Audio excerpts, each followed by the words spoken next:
What's going on, Star Wars fans? Hello there. We are here with another live podcast on Star Wars Jedi Chat. We got Nick and Derek here with us tonight, and Mike should be joining us here shortly. So we have another special guest on here tonight. My son Jacob is on here tonight, so he's going to help us out as we talk about this whole Sith and this Darth Maul stuff that we're excited about. The Maul Shadow Lord will be coming out next year. I know Derek's extremely excited about it, but you know what? When he came out, I mean, that was my second Star Wars tattoo, was Darth Maul. So I'm pretty excited about having him as hopefully 4 or 5 different series, you know, as we go on. So how many Star Wars tattoos do you have now? I couldn't even tell you. But and before we start all that off, thanks everybody for joining us. We got a few people coming on tonight. There's Jessica. Hi, Jessica. Thanks for joining us as always. Mom. Hey, Mom. What's up? So we do have me and Nick went to the Comic-Con this weekend here in Nashville. So we had a pretty cool time. We got to meet several voice actors and actresses, which was neat. And we also just hung out and had a good time. There we are there. Look at those two guys. Take our picture there at the Nashville Comic-Con. It was a good time. It was packed. There was a lot of people there. It was the getting in. Luckily, me and Nick both had VIPs, so we were able to sort of jump the line and just go into the VIP and grab it there. So that was a lot easier than waiting in the line, because the line was really long to get in. So wrapped around the fairgrounds, Derek, if you're familiar. Yeah. Oh yeah, man. Yeah, crazy. I wish I could have gone. I'm missing Nashville more every day. Oh, look at that guy. I know that guy. That's my buddy James. Yeah, it's my buddy James. We got to meet him, which was what a incredibly nice person he is. I mean, just we'll talk with you, sign whatever. Obviously, you know, he's getting paid for some of these things, but he's just such a nice guy. I think he'd do it for free if he could. I really did. Just such a genuine, nice person, and it was so cool to meet him and talk with him. We also we also talked with Nika Fetterman, who does the voice of Asajj, and that was really cool. And then we got to meet. Actually, you can see it in the background there. You can see Catherine is in the background. She does Amidala. And we talked to them, all 3 of them, about possibly coming on the podcast. So hopefully we'll get some of them on there as well. So I'm hoping that we'll get a chance to get them on here and talk to them about their Star Wars story, and maybe even talk to Nika about the Asajj stuff that just came out, and some of the other stuff that'll be coming out. So sure, Austin is on with us again tonight. So that's cool. Thanks, Austin, for coming out. Yeah, and he was talking about my second Star Wars tattoo. That's not really a fair fight, because my first Star Wars tattoo is a sleeve. So like, but my second one is Darth Maul, but not exactly. It's Darth Maul Donald Duck. So yeah. I just have the shirt. Well, and again, talking about Maul, that's what we're going to get into tonight. I thought it was really neat. I actually did a lot of research this past couple of days in reference to Solo and the Maul, thing that at the end there with him coming out being the crime syndicate. So we're going to try to just get into that and see what you guys think about the new series that's going to be coming out, what tie-ins there is. Darth Talon, a lot of people have been talking about that. I think I can't think of her name right now. Kira. I think Kira is possibly an apprentice to him. Maybe not now, but it's pretty interesting. In the canon, they talk about how she is a special. She does the same. What's the martial arts that Darth Maul really likes, or he's I forget what it was. I feel like Harris Kasi. Is that it? Teraskasi, Teraskasi, and that's the martial arts that Maul respects, and she is very fluent in that, which is canon. So that's pretty cool. Has anybody read the Crimson Dawn book that came out after Solo? That's mainly about her. I did a long time ago, and I think we'll probably get into Solo when we start talking about it. But I think you're right. It's kind of heavily implied, if not explicitly written, that Kira's gotten, in her time away from Han Solo to where he finds her with Crimson Dawn, she's been through the ringer with all that kind of stuff. Obviously she did not know that as a kid. So yeah, but I don't want to get ahead of where we're going. I will say, because my mom's in the chat, and if anyone else is in the chat, maybe this would be a good thing to lay down. You might be wondering why we're talking about Darth Maul when you watch him get cut in half on screen. In many of the other Star Wars properties and shows, he makes a return. And I don't know if we need to really get into all that, but he comes back and he's kind of like an outside nuisance to everybody in a variety of ways. And we're probably going to talk about what ways are going to lead up to the show. But all you need to know is he didn't die. He pretty much did, but he didn't fully die when he got chopped in half. Spoiler alert. Spoiler alert. Yeah. Hence why we're talking about it, just in case you're watching the show and we're not aware of that. So yeah. And just a brief, in case you don't know, and just to sort of keep catch everybody up to speed, he does obviously get cut in half by Obi-Wan, and then once he does that, he comes back in he survives, which is really cool. And in the Clone Wars, he comes back at first with these mechanical. Well, he actually comes back with like these spider legs, and then they finally go to Dathomir, and he gets some really cool metal legs, and that ends up being how he ends up, eventually. But I thought it was really cool that they brought him back, and I know Derek did as well, and probably of course. Nick and Jacob did as well. Absolutely.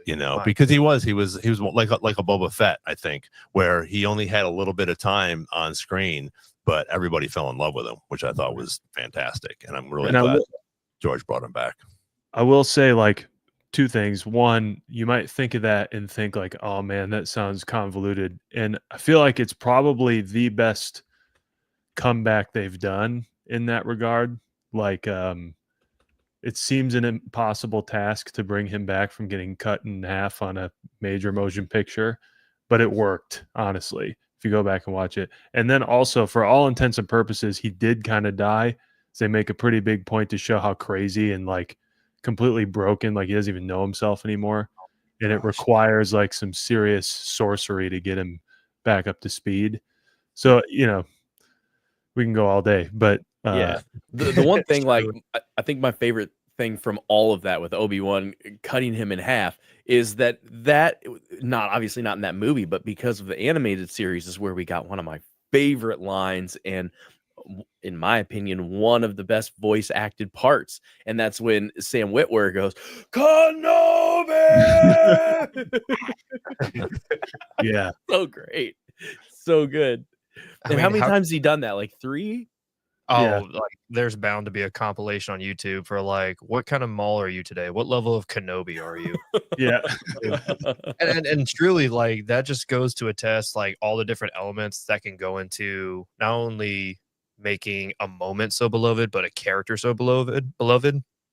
Because during his introduction in the Phantom Menace, his big scene with Qui-Gon Jinn and Obi-Wan Kenobi, as far as we know, there's just some weird dude in the shadows running around in a black cloak causing mayhem. And then as soon as he appears on the screen, throws off his cloak, Duel of Fates begins. And then not only does he pull out one saber, but it's a double-edged saber, which has never even been considered in the Star Wars universe. Like, if there's ever a more legendary introduction for a character, whether it's short-term or long-term, truly his is at the top of the list. Mm-hmm. Jacob, I think you could agree, as a kid, it was like there was not a single kid who liked Star Wars who didn't love Darth Maul or wanted to mess around as him.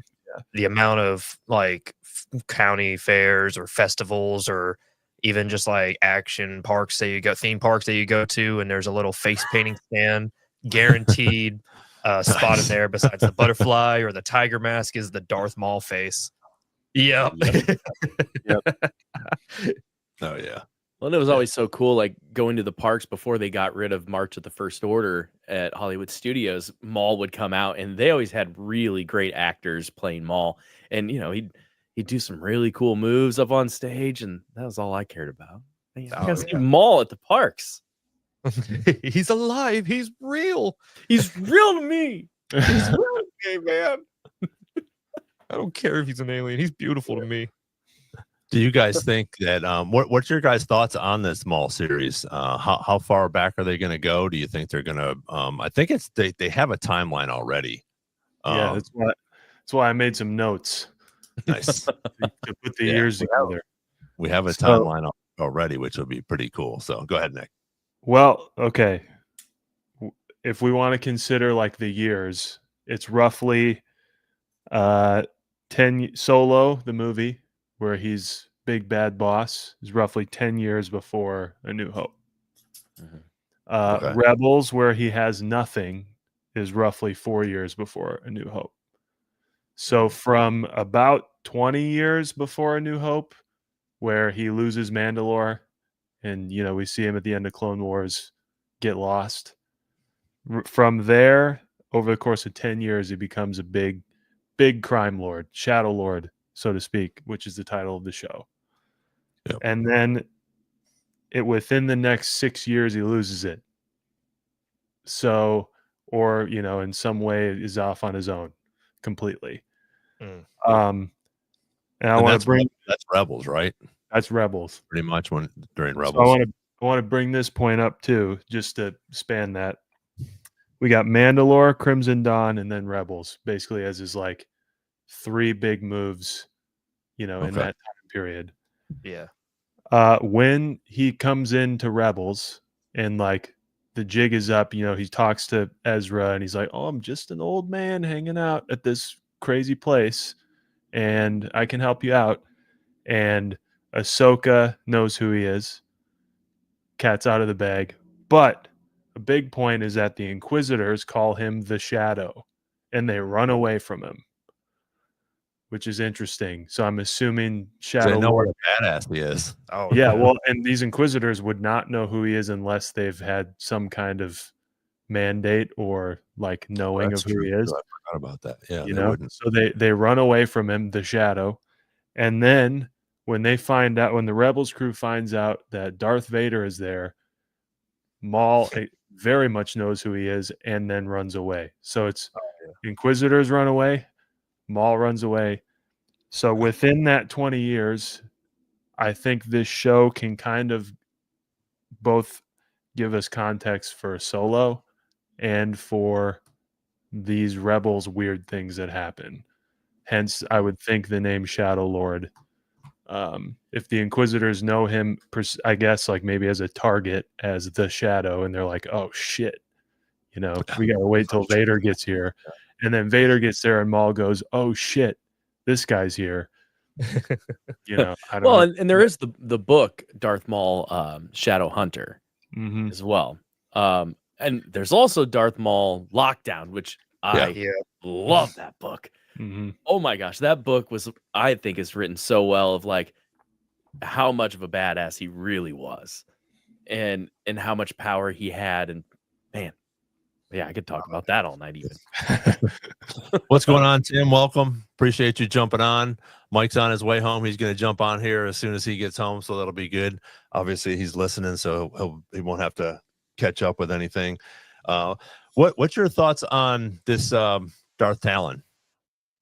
I guess, Derek, I want to put that to you. I think, because there's lots of rumors that this could possibly be his apprentice, but it's not in canon yet, correct? Right. But I'm hoping, here's my thing. It's like, I'm hoping that they do it for one, and that they make the character look as good as they make the character look in a lot of the drawings and the other stuff that are not canon. Like, having a little bit of a sex appeal in Star Wars is not a bad thing. Like give us what we want. But We it all would remember be Slave Leia. yeah, exactly. Or Padme, come on. But I would love to see this happen, but also see like the progression of that, because that could make this a multi-season series then. Oh, I definitely think it's going to be a multi-season series. Yeah. I think it's going to be probably, I would guess anywhere from 3 to 5 years, sort of like the Bad Batch. And I think, which again, I don't think any of us are going to complain about that. Nope. No, I think it's got Bad Batch blueprint written all over it. Which is probably the best way to go for animated stuff moving forward, because you got 3 really dense seasons, and then we're kind of satisfied with it, or it bridges gaps like this one would. Yeah. I agree, Derek. I think the progression with that would be huge, especially considering the rumors that George Lucas's idea for the sequels involved Darth Talon, which would be a cool later adversary for the characters we know. But at that point, it wouldn't be Darth. It would just be Talon. Yeah, probably. You know, unless Maul's trying to start his own Sith order in a some weird turn of phrase. That's true. That is very true. Mm-hmm. Which I would not hate either. Because he's just Maul now, right? Does he say that? Like he tells them, like just Maul. Later on, like when he comes back in Rebels, maybe. I think in Rebels there is a line where he just straight up says, "Just Maul." Yeah, like that's what I mean. That Sith background is beyond my ears. Yeah. I know. I'm like, I need to go back and watch all that stuff. I'm like, when do I have time? It's so great. Like, I really want to watch Rebels again, like really, really bad. And I'm just like, man, I don't know if I have that in me to get invested that much again. Well, it's funny because Mike was talking yesterday about he's got a list of movies that he wants to watch, but it's like, do I want to go watch these movies, or am I gonna go and watch this again? You know, these Star Wars things again. Because again, I do want to watch Solo again. Now that we're talking about this, I want to go back and go through the Maul series, so to speak, in Clone Wars and in Rebels. You know, to see, you know, and I'm sure we can probably pull something up where it just has the list of the ones that he's in, you know, which would be pretty cool. But I really enjoy, and I pulled up. I'm gonna play this one first. It's the end of, if you guys, I'm sure everybody's seen it, but it's the end. It's sort of, I'm guessing this is sort of where we're gonna pick up, Nick, at the end of Solo. Is that where you think we're gonna start this series at? Right around there? No, I think we'll go before that. Okay, watch him kind of build it, and then maybe, you know, if it's multiple seasons, you know, we might end up in Kira zone, or maybe it jumps time. But I feel like the Filoni thing would maybe involve like making sure he lays the framework for how any of this comes about, especially having just a few years ago finished the Clone Wars with him. You know, he could maybe take it right from there. I would see it more likely that it takes off from Clone Wars than it does taking off from Solo. How about to say, because during the final season of Clone Wars, when we're kind of watching the build up for the siege of Mandalore and like the civil war amongst the Mandalorians and Ahsoka taking on Maul herself, there is one scene, I think, in the sewers when they're approaching Maul, and he's like in the middle of a conversation with different holograms, and one of them is Dryden Voss. Dryden Voss, amongst the characters there. So it's establishing Maul has already kind of taken over the criminal underground, as we got to see in the Clone Wars with his brother Savage Opress and all that. So this show, if it's not, like you said, connecting the bits between his uprising with his brother, the Siege of Mandalore, and then whatever in between story, and then we get into Solo or lead into Rebels, then we should definitely be seeing him start as soon as he gets away from Order 66 even. Yeah, because he's clear, like you said, he's kind of laying the framework to like almost unite the 5 families, so to speak. And, you know, make sure that they have faith in him or whatever he's telling them about. And then obviously his plan on Mandalore gets eviscerated, and now he's got to go figure that out. So I think Filoni's probably chomping at the bit to try to make that, try to show us where that goes. But he's very excited to let this guy really pop off and show his capabilities beyond being a force wielder and an assassin. Well, and I think we'll see some of this, but I'm gonna go ahead and play this. It's only about 30 seconds. Bring the ship and come to me on Dathomir, and you and I will then decide what to do about the traitor Beckett and his accomplices. I'm on my way. Kira, you and I will be working much more closely from now on.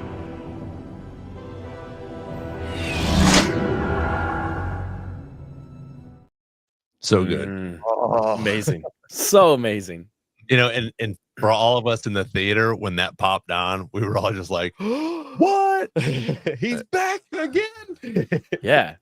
Well, and so you guys mentioned like with Mandalore and everything, we can't forget that Moff Gideon's helmet is in tribute to Darth Maul and Death Watch. So like, it's got the horns. Yep. That's where it's from. And that's pretty well documented. So yeah. Oh, and I want to say happy retirement to my Aunt Julie who's watching. So just retired from Hialeah High School in Miami. So Ron, that's my Miami connection. So Nice. I can blame her. Congratulations. Steve, he mentioned a few messages ago that she might be a Sith. Kira? Which he says LOL, but I also think I don't think she is, but I think that she could be his apprentice or whatever at this point, that once she goes to him and takes that ship to him, I think it'll be interesting to see. And I hope they do touch on that. I don't know if they will, if they'll put her in animation, but I think it would be cool to bring her into this series because I think she has a big enough part after Dryden Boss dies. And even like in the short that I was talking about today, was he in charge? Obviously not, because he was the one answering to Maul. Yeah. And they kind of make that later on, like you think he's the boss in Solo, and later on I think they mentioned something about his boss in a way. Like he gets real nervous, and then obviously Maul turns out to be his boss. I agree that she'll be like an apprentice to him, but I think it'll be more for like the organization than it is Sith stuff. She'll more the Crimson Dawn type of thing instead of the old. It's obvious that she can fight though because of her skills in Solo. I don't think she's force wielding by any means, but the fact that she does have that, it's like Maul definitely trained her to fight, so she can hold her own. Sure.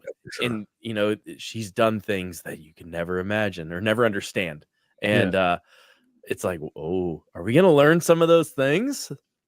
How about to say there is I've seen it briefly at my comic shop. I haven't gotten around to grabbing it yet just because I'm still kind of expanding myself in the Star Wars comics, but there is a storyline run called Crimson Reign, I want to say. And on the cover you see it's Kira. I think there was a image of Dryden Voss, Maul, and I believe Darth Vader and Dr. Aphra, another big Star Wars comic book character. But on that cover, you see Kira. She has this weapon. It looks like a stun baton rapier because it's got like a guard on the hilt and it's extended. And there's like little beams of light going down it. So, if not a lightsaber, we get to possibly see her how great she is with melee weapons of that magnitude. Is that kind of like also like the Moff Gideon sort of thing? Yeah, actually, kind of similar to that too. Like in Knights of the Old Republic, they used to have, you'd start off with a vibroblade. Yeah. Like, Oh, that just took me back. Oh. Mike's here. What's up, Mike? Hey, Mike. Hello there. I felt like I was involved in the conversation because I was just listening on my phone, but I was like, I want to chime in right now. I was driving. Chime away. Yeah, run. So I want to touch on Darth Talon a lot because you guys were just talking about that. So stay sort of on topic. I think, yeah. I mean, Derek There you go, Derek. hit the nail on the head with the whole Talon stuff. The craziest thing is so much of, or it seems like so much of George Lucas's sequel trilogy treatment that fans loved so much when it got leaked out is being put into this Maul series. Like, it really feels like it's gonna be that, or at least a portion of that. It's gonna feel like that because it's Maul taking over the underworld, Talon as his apprentice. Now, there is really no reason to bring in Talon unless she's going to have a bigger role. Like, there's no reason to just bring her in just for a couple seasons of a Maul series and then maybe kill her off. Like, that's just not going to happen. She's too great of a Legends character to just waste a character like that. So Nick kind of touched on this, but our future characters having to deal with the Sith Lord, or at least apprentice to Darth Maul later down the line, we could get two. Not just Talon, but Kira as well, because Kira is the leader of the Crimson Dawn, as we're aware, and there's a whole comic run of that Crimson Reign and Crimson Dawn, like that whole comic run that they did during the original trilogy. But we could get a Book of Boba Fett season 2 with Kira in the Crimson Dawn because it's the criminal underworld, and we could get, my favorite theory is that, and it's probably not true, but that Mia Goth, who was just cast as the villain of the Starfighter movie with Ryan Gosling, that she's being cast as Darth Talon. I mean, it's just like the craziest fan theory ever. Like, it would be the greatest thing of all time, but it's probably not true. But it would be great. It would be absolutely fantastic. So I do think when you talk about Talon, you're talking about setting up one of the best legacy villains in Star Wars for a future threat later down the line for our future heroes. I think it makes a lot of sense. I know we're not getting into like theories yet, but like somewhere between the 6 years of Solo and Rebels, Maul's out. Yeah. And it would make sense if Talon's become a formidable enough, piece of this, and Kira's become a formidable enough piece of this that they force him out rather than Crimson Dawn just completely blowing up, yeah. Well, I think, and I only read a few of the comics when they came out, the War of the Bounty Hunter stuff and the Crimson Reign. But I think the Crimson Dawn goes away for a while. Like, they go into hiding, and then they come back with Kira as the leader. So there's a lot of mystery around all that stuff. But I noticed you guys just showed the scene from Solo, which is just, I mean, the biggest tease of all time. Yeah. Yeah, that's what we were saying. It's just when we were all sitting in the theater and that popped on, and you sort of know, because you can sort of see the back of him, like, because I watched the whole thing today. But when it turns around and it's him, it's just like we all were just like, ah! Yeah, it's so cool. Been like 6-7 years since Solo first came out. Even we've really been chomping at the bits, and then we got the finale for Clone Wars. It's like, yay, more Maul. Oh man. Yeah, it does seem, I mean, you're right, it does seem like this series has been years in the making. Like, they've had this idea for more Maul for so long now. He's kind of like that. We touched on it last time a little bit, but he's kind of like the opposite of Ahsoka as far as like running a character. Like, originally, supposedly George Lucas was saying, by the time we're done with Clone Wars, Ahsoka's going to be dead. Yeah. And then we didn't do that.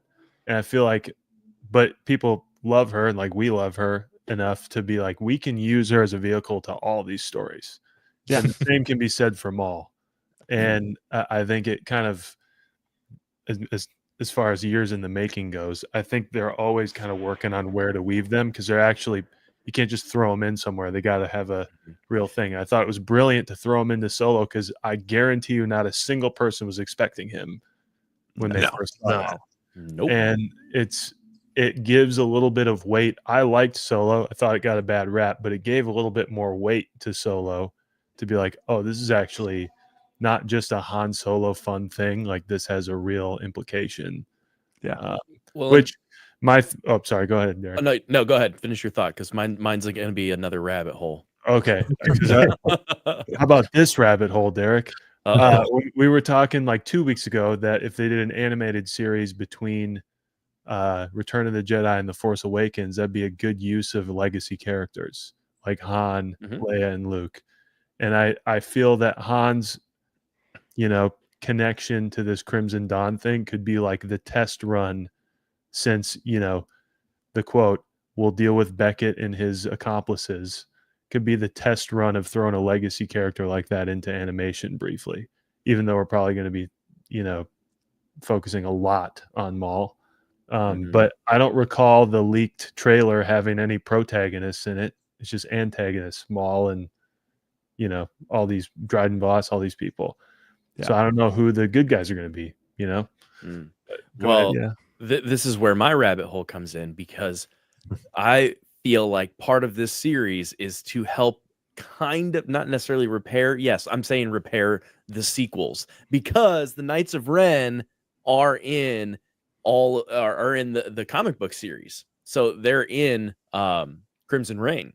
Yeah. Oh. So, and they go to Mustafar, and spoiler alert, which if you haven't already read it, you're probably not going to read the comics anyway, but they're amazing for one. And yeah, I mean, that's the Knights of Ren were so cool. We didn't kind of get gypped. We got gypped on the Knights of Ren and how great they were. So yeah. if they can bring them into this series, and then make that series go into the sequels, I mean, there's a lot they could do. Yeah. Well, I mean, the character of Ren, correct? His name is Ren before, It is, like the yeah. leader before. Right. The character of Ren he wields the lightsaber. He's the leader of the Knights of Ren. Like, I don't know if he wields the Force, but he does. Okay. But that's a mysterious character that, like, I'd love to see more of. Like, again, we got gypped in the sequel trilogy from those characters. Getting to see more of a backstory for them would make it 10 times better. The Maul series seems a little early, but again, if you're going to give an origins to who Ren specifically is, that'd be pretty cool too. I mean, maybe Maul is just popping out apprentices. Maul, Ren, Kira, just left and right, apprentice. Yeah. Jacob, have you read the whatever comic where Ben Solo meets Ren? That guy? I don't believe Yeah. I have. I don't believe I've read that comic.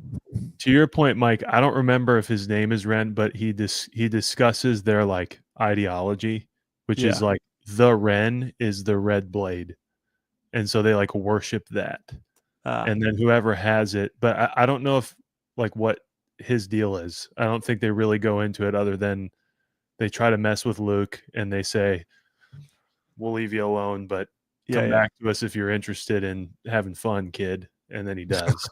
I'm totally listening, but I'm going to try and find the Knights of Ren in this. Sweet. If they're in it. Do it.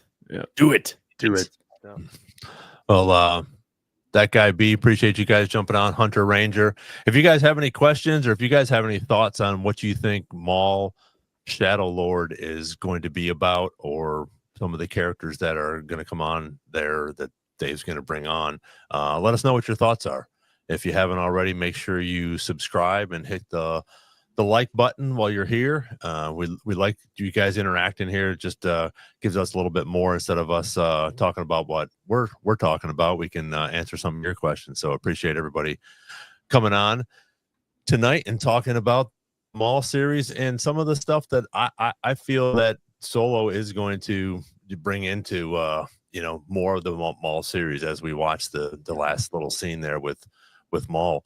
I think that we're going to have a tie-in with Crimson Dawn, obviously, very much so. And I think that's going to be a big part of it. Well, I think we're going to get Vader again too. Me too. Yeah. Really?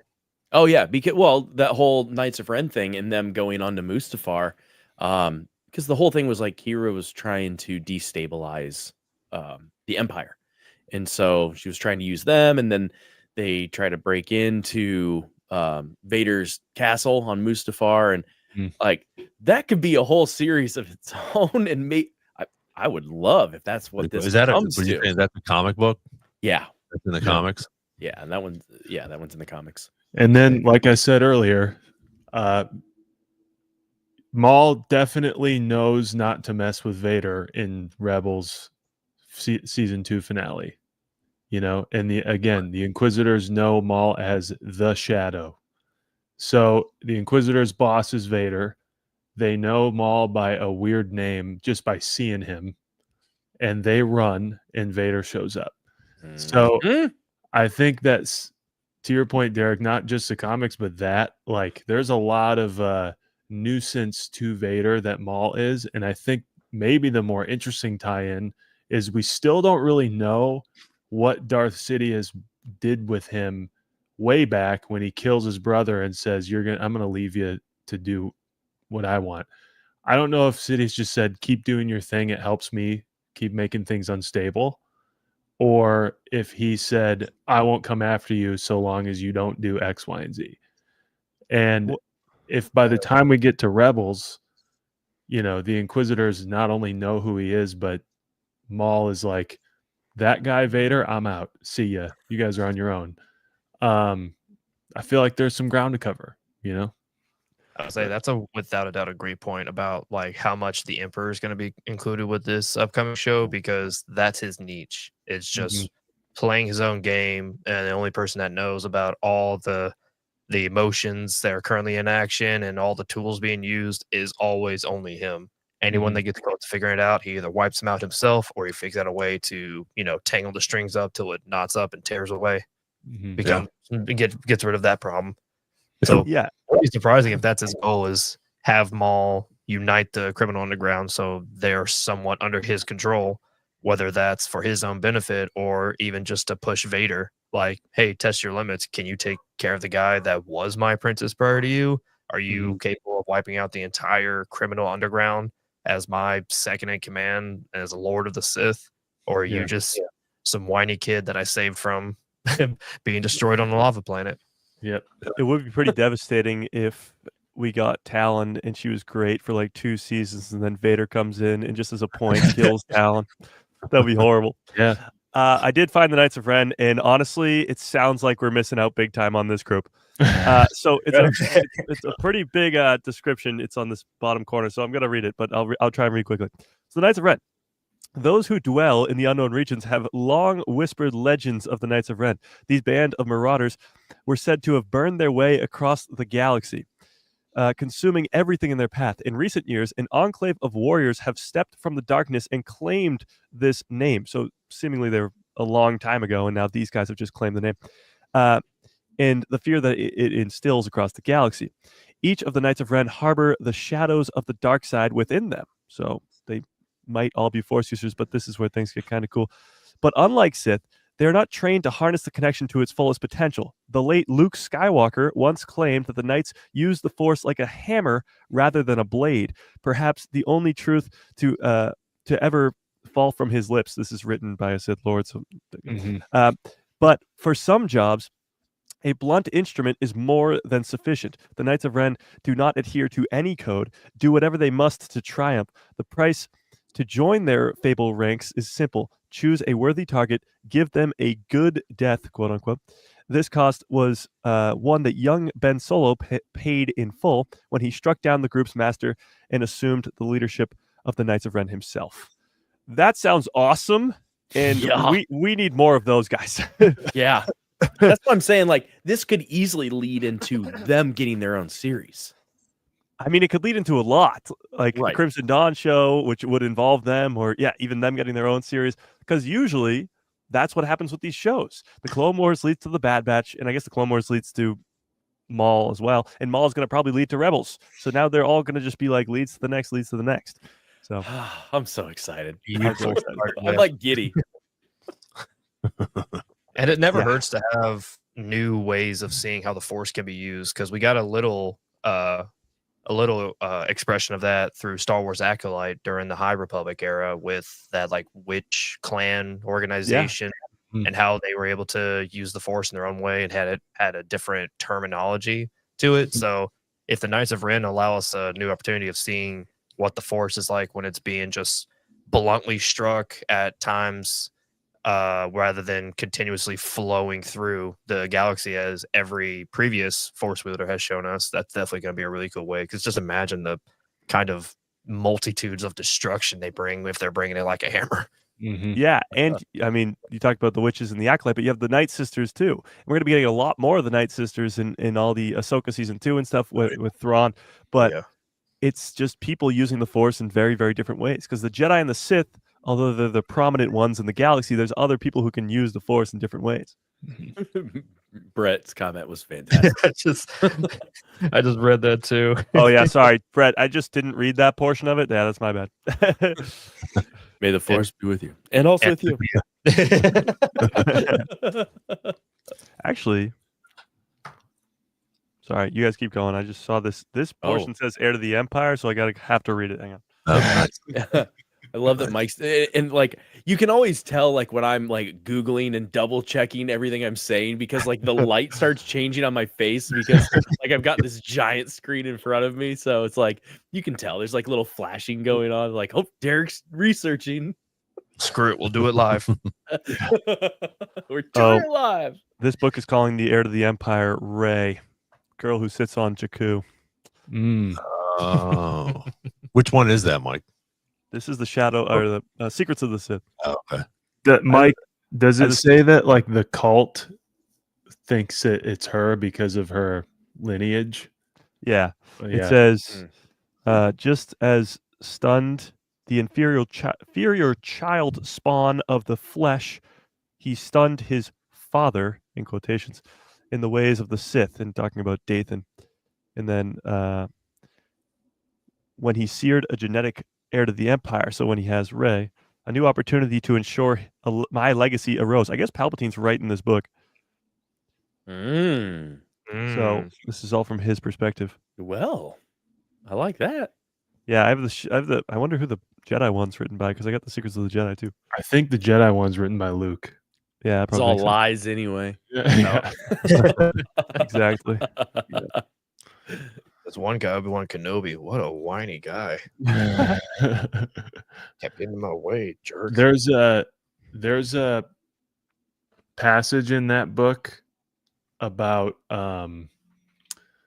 Palpatine like thinking there was like an old also Sith prophecy about a chosen one. And there's something in there that was like there's a Sith chosen one as well, and so he doesn't really care about it, but he's like, man, it's kind of weird that we both have the same story. It was about Anakin, but anyway, Maul, it's gonna be great. Yes, Maul. Yes. Yeah. Shadow Lord. Yep. Oh, Steven. Oh yeah. He said, can't believe no one's brought up Jar Jar wearing a Crimson Dawn badge yet. He's everywhere. He's not wrong. He does wear the Crimson Dawn necklace or whatever it is in Attack of the Clones or maybe Revenge. Oh my gosh, if they make Sith Jar Jar in this. Done. Being criminal underlord. The graphic designer that made that in 2018 is like, shit. Oh, that necklace. You can just have my wallet. Like I'm in. I'm all in. I thought it was sort of cool when I was making that short today that Maul is sort of like we were talking about. He's sort of like behind the scenes right now. While Palpatine and Dooku and Vader are doing their thing, you know, he's over here doing his whole. You know, nobody's really paying attention to him doing the underworld stuff. You know, so he can sort of pretty much do what he wants. And then I think, like Steven said earlier, and I think all of us would agree. In that Clone Wars episode, when Palpatine finds him and Savage and just destroys them, it's just such a good scene. So I have it on here, but it's 4 minutes long. Cackles the whole time. Yes, yeah. Well, the crazy part about that is when Savage dies, all like the green smoke comes out of him because of the Night Sister magic that makes him stronger, and then. That, of course, Marok from Ahsoka. Yeah. Now, I think the Maul series and what Nick was touching upon earlier is if he's really going to become the leader of the criminal underworld, you have to think that Palpatine knows about it and is allowing it because he's in control of everything else in the galaxy. Yeah. So the real question would be like, why? Or maybe he knows about it and he's not allowing it, and that's what makes for the plot of the show. Like he's just sending Inquisitors and sending everybody after him, and he's just gonna have to keep avoiding that. Or maybe we're gonna get to see Maul in some action, and maybe that's why he has to get an apprentice, so he has more lightsaber wielders on his side. I don't know. Well, he also, Darth Sidious, under that name, was also very involved in the criminal stuff, like prequels or during prequels, to try to like work this stuff out. Yeah. Very much a part of the Plagueis novel. I think the Plagueis novel, maybe Cloak of Deception. I don't remember, but like he's involved in all that. It's how they end up, getting Dooku hooked up with Jango Fett, like all that kind of stuff. Yeah. So I would have a hard time believing he doesn't hear about it, because that's still a separate identity for him. I would think it would be beneficial for him to keep whatever his code name is in the underground going while he's, Sheev Palpatine up here, just so he knows, and you're right. Like, I can't imagine he would either not know about it or allow it if it didn't benefit him. But it definitely benefited him during the Clone Wars and stuff. And it might benefit him later on to be able to like cite a common enemy for everybody. So like let him get strong, and then, if I really need, and then the rebellion happens, so then he's got two problems, Yeah.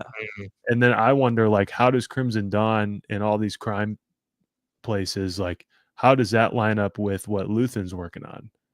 Not that it will tie in the show at all, but like the pieces that are moving is that all of the crime worlds kind of seem to be neutral in all the big conflicts, and any, government that's in place kind of lets it happen. It's not our problem. It's so far away. It's their own world. It's been there forever. And I wonder how difficult that is then if you find out that like rebels are getting weapons. Like, who do you think they're getting them from? And now it's a problem, like I don't know. I don't know how much that'll tie into each other, but yeah. I mean, it fully depends on how many seasons this show is. Like, how much time are they going to spend on stuff like that? I mean, when you look at the Bad Batch and Rebels, even, and especially the Clone Wars, you have so many like filler episodes where they're like necessary to build those characters and make you grow more attached to Ahsoka, or just side characters like Clone 99 or something to make his death more meaningful. Or even in the Bad Batch, you got to learn who Omega is for 3 seasons so that when that finale comes in season 3, when all that stuff comes to a head, it means something. So I feel like with Maul and most of the characters we're going to see in the Maul series, we know them already. So we already have this emotional attachment. We might not need all those filler episodes. So it might all just be just greatness the entire time, which would be crazy. Yeah, I definitely agree with you, Mike, on that. I think it's definitely going to have. We did learn about all those characters even in Rebels and even in Clone Wars. I mean, yes, we still had some of the main characters that we knew about, but with Bad Batch, you're building these characters up. You're building Omega. You're building all these, and we know Maul. We have a sort of a beginning, but we have an end. We know that he goes to Tatooine and ends up with and Obi-Wan defeats him again, but it's going to be interesting to see. And I think you're right. I think it's just going to be meat and potatoes.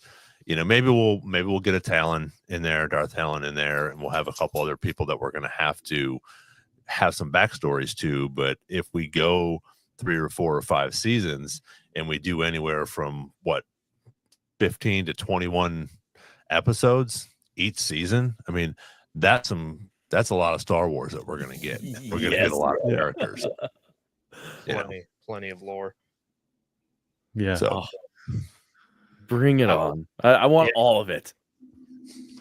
I would say we were talking too about Sidious and just like how much of this is him at work through Maul, or how much of this is truly just like something that's out of his radar because he's so worried about running the new Empire, building the Death Star, keeping whatever rebellious forces, put to silence as quickly as possible.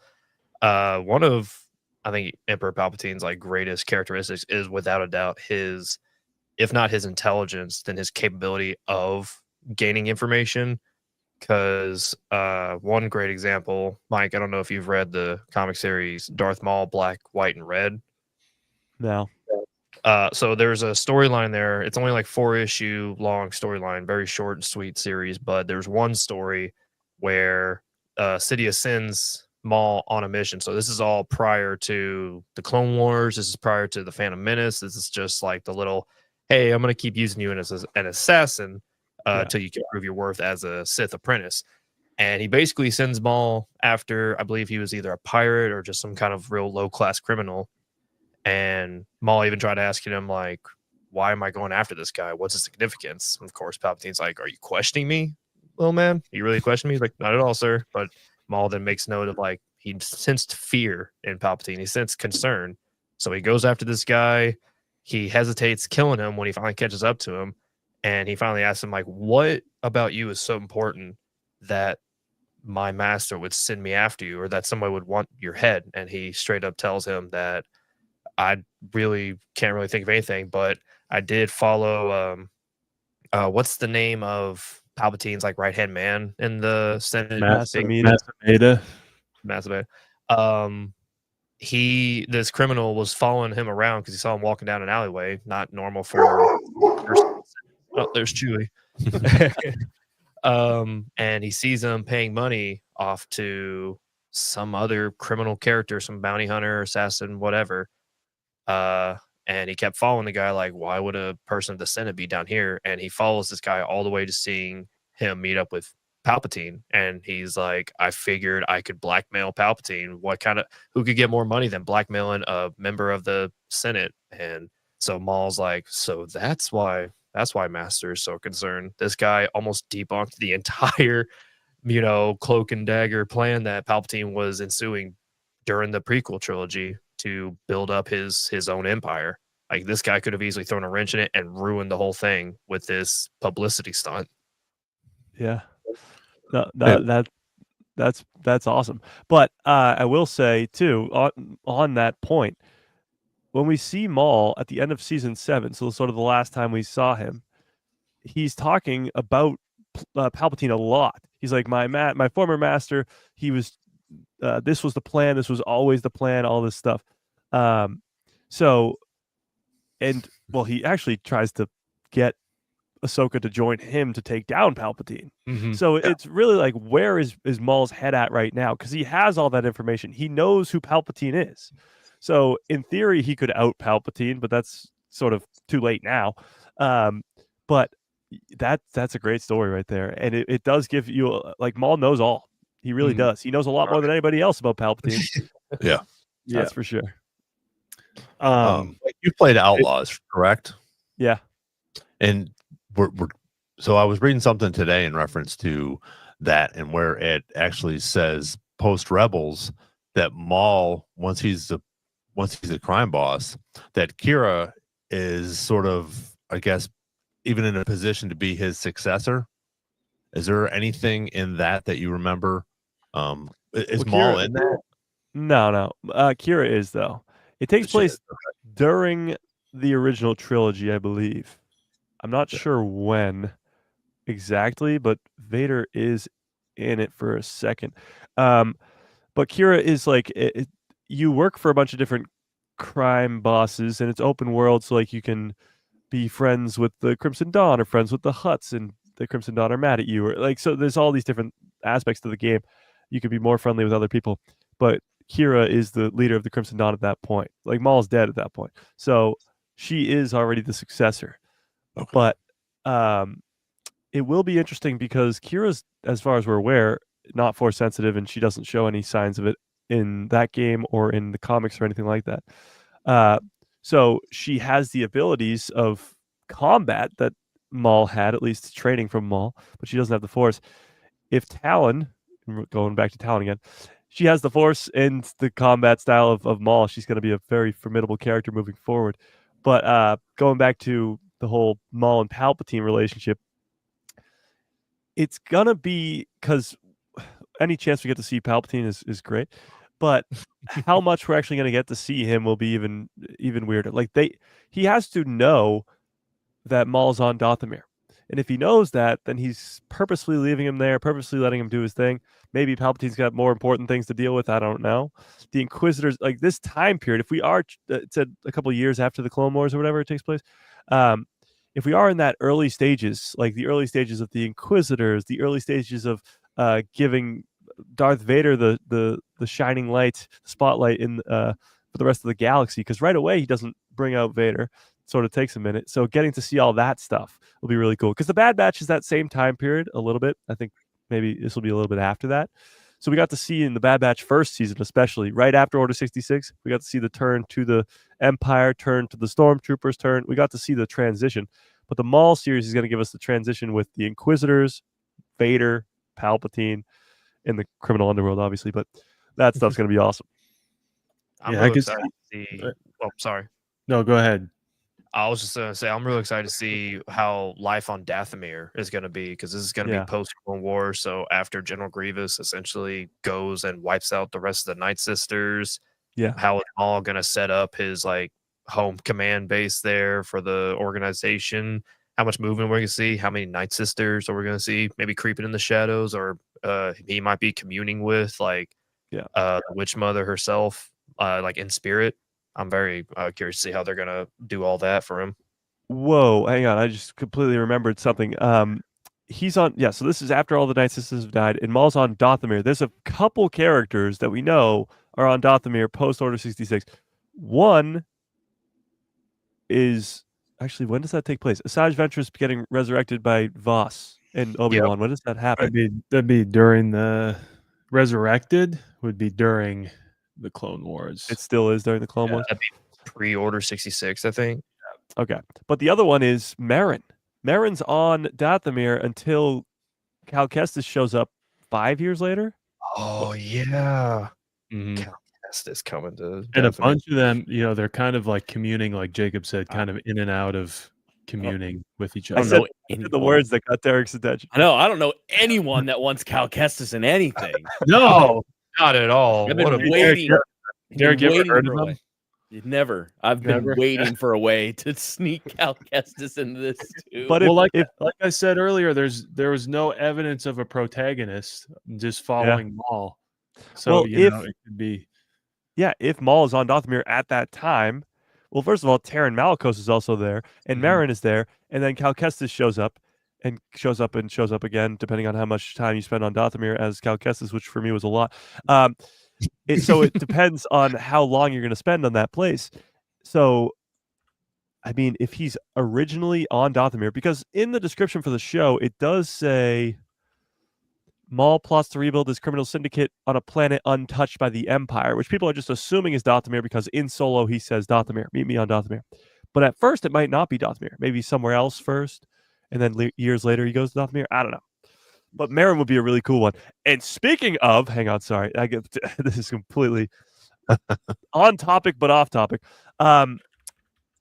Bo-Katan. So the likelihood of seeing characters that we know and love in this Maul series, more protagonists, Bo-Katan. So Maul not only ruled over Mandalore for quite some time, but him and Bo have somewhat of a relationship. And Katie Sackhoff posted a picture online, and it was her in the studio going like this with a peace sign. It was actually two pictures. One like this with a peace sign saying, recording something new. You guys are going to love it, or something like that. And then another one was her with a script. The second one was her with a script. And the script was just the back of the back page. So it was only like half a page of dialogue, and it was reversed, and it was the back of a page. So it was blurry, and it was all this stuff. But people have reversed it, flipped it, tried to brighten it up, tried to do all this stuff. Someone in my Discord threw it into ChatGPT and said, what does this say? And after a couple tries, because it looks like it says, as the character-wise, who's saying the line, says something - lost queen. That's what we got. So we put it into ChatGPT, and the first time it said mother - lost queen. And the second time it says Merrin - lost queen. So the dialogues, it says Merrin - lost queen. There's nothing you could do that would ever hurt me. And then she goes on to say, it was broken and remade long before you were up to any arc. I mean, there's probably a few things wrong. Your weak efforts can't touch what I've already endured. I am untouchable, no longer capable of feelings. So if that's anywhere close to being real, and Bo-Katan or Katie Sackhoff is in the studio recording something with Merrin, I mean, everything's going off the rails. Maybe it's a Maul stuff. Maybe it's the Mando stuff with the Mandalorian and Grogu movie, and she's in the mask, so she's recording dialogue. Maybe it's something else. I don't know, but it's craziness. So I thought I'd bring that up because Katie blew up the internet the other day. So Yeah. When doesn't she? It's so fun to speculate, but then once this stuff comes out, all of our theories are either blown out of the water or Yeah. or sometimes they're right. Yeah, depending on what we're gonna And get. was- But I think it's gonna be interesting to see what's gonna come out of this. And there was talks of there not just being criminal underworld with pikes and all these other probably huts too, but bounty hunters. Like we get so much bounty hunter arcs in the Clone Wars with young Boba, Cad Bane, of course. We even got some Fennec Shand in the Bad Batch. So getting a lot more of those bounty hunters in the Maul series would be pretty cool too. I mean, give us more Boba, why not? But Cad Bane's my favorite. But I mean, anybody really give us more just bounty hunters because characters like, I mean, Bosk, Dengar, like those guys. Yeah, give us more screen time with them. Give me Black Chrysanthemum. I want to see him in action. Oh yes. A little backstory for Chrysanthemum. Earlier, Jacob, you made a point about like what Dathomir is going to look like, and that it'll be really cool. Eventually, I would assume in this show that we get there. I agree with you, Mike. Maybe we don't start there. Yeah, but, we get there. Another point to make is that we're going there now in live action. So I think at least visually it'll be setting that up a little bit. Yeah. And what's going on there now. And we kind of got it in pseudo live action with Fallen Order as well. But do we have a date for this yet? Do we have a date for the Maul? Just 2026. Yeah. I think it's going to be before the Mandalorian and Grogu because, well, that has a set date of May. But if we really are only getting at the end of this year, maybe they'll announce another thing, but I don't know. I doubt it. If we're really only getting Visions Volume 3 in October, we'll end Rebuild the Galaxy in September. But from October to May, that's a long gap. So Ahsoka Season 2 is after, most likely after, The Mandalorian and Grogu in 2026. So it makes sense to be before to sort of even out the year. And that's, I just think it's going to be early 2026. But like Nick just said, connecting all these things, it does seem like moving forward with Dave now being the CCO and possibly CEO, whatever, it seems like so much is connected now. The Maul series with the Night Sisters, Dathomir, that's all connected to the Mandalorian stuff. If we're really getting Darth Talon and she's going to be a future Sith for maybe Rey or whoever in the way future, like every project, even though they're 30, 40, 50, 60 years apart, seems a lot more connected now. So everything is done with more of a purpose. So yes, Maul going to Dathomir is clearly for a reason, and it's probably to get more Dathomir with Grand Admiral Thrawn and set that up with the Ahsoka Season 2. But also, the Bad Batch just set up Mount Tantus, which clearly was for a reason for more Thrawn stuff in the Mandoverse. So everything now seems to be pieced together and for a purpose, which is great too. Yeah, it'll be interesting to see what they do with Tantus. Yeah, I mean, they made it enough. I think they made it obvious enough that we're going to have some more of that. Mm-hmm. Well, think about it this way too, because everybody's like, somehow Palpatine Returns is the worst thing to ever happen to Star Wars. Blah, blah, blah, blah. And honestly, they got a point, but it's because it's not explained. Imagine how great it would be, because we learned in the Bad Batch that Omega is the only person that Palpatine could find that had the ability of transferring midichlorians. So, and he kind of just stumbles upon Omega. So what if it was like so ridiculously rare and crazy hard for Palpatine to come back because it took Omega, Grogu, and like Luke Skywalker, a combination of those three specific characters' blood to create the Palpatine we see in Rise, or create Snoke, I guess, or create whatever. Like, that would make it so much better, because now it's got this whole backstory of 3 seasons of the Bad Batch, all of Luke's backstory, Grogu, who's a fan favorite character. Like, that would be so much better than just somehow he returns. Like, it feels like they're laying the groundwork for something great, because Omega, that big reveal in season 3 is she's not force sensitive. She can transfer midichlorians. Yeah, we haven't talked Necromancer in a while. I know. Forgot about it. Yeah. But yeah, I'm curious too. How likely are we getting a Lando Easter egg or cameo in this Maul series? Because him and Kira have apparently some kind of background with each other prior to Solo even meeting him. And he's got a show coming up, supposedly. I'm very glad you brought that up. I forgot. I was going to say that earlier, but I completely forgot. Yes, the Lando show. Because everybody's been asking for a Solo 2 or a Solo sequel since the big cliffhanger of Maul at the end with Kira. So Lando is pretty much that. But as of right now, I mean, it doesn't seem like the Lando show or movie, whatever it's going to be, is coming out anytime soon, at least. Mhm. Yeah. Not until we get this bigger stuff that's catching more attention out of the way. Yeah. Mando and Grogu, Maul, Shadow Lord, everything. Everything's in motion right now. Mhm. It really could be, and I said it before, but 2026 might be like the craziest year. If we're getting Maul, Shadow Lord, Mandalorian and Grogu, and Ahsoka season 2, and that's just what we know of, because it's probably gonna be like another Tales season or whatever. Like, it's gonna be an insane year. Mhm. And then the following year, you get Celebration in LA. And you get Starfighter. Yeah. Mhm. And then who knows what else? And 50th anniversary Exactly. of Yeah, the whole of an thing. info. Yeah. It is crazy. Yeah, that'll definitely be a good next year. Is definitely going to be an interesting year. But I'm curious to see if. So you're saying you think Maul might come out before Grogu and Mandalorian, Mike? I think so. I mean, think so too.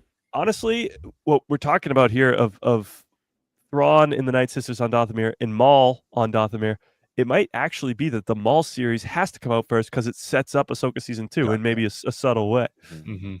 Yeah. Especially if, earlier, Mike, you said it's going to be essentially all gas, no brakes, if it's Yeah. all characters we know.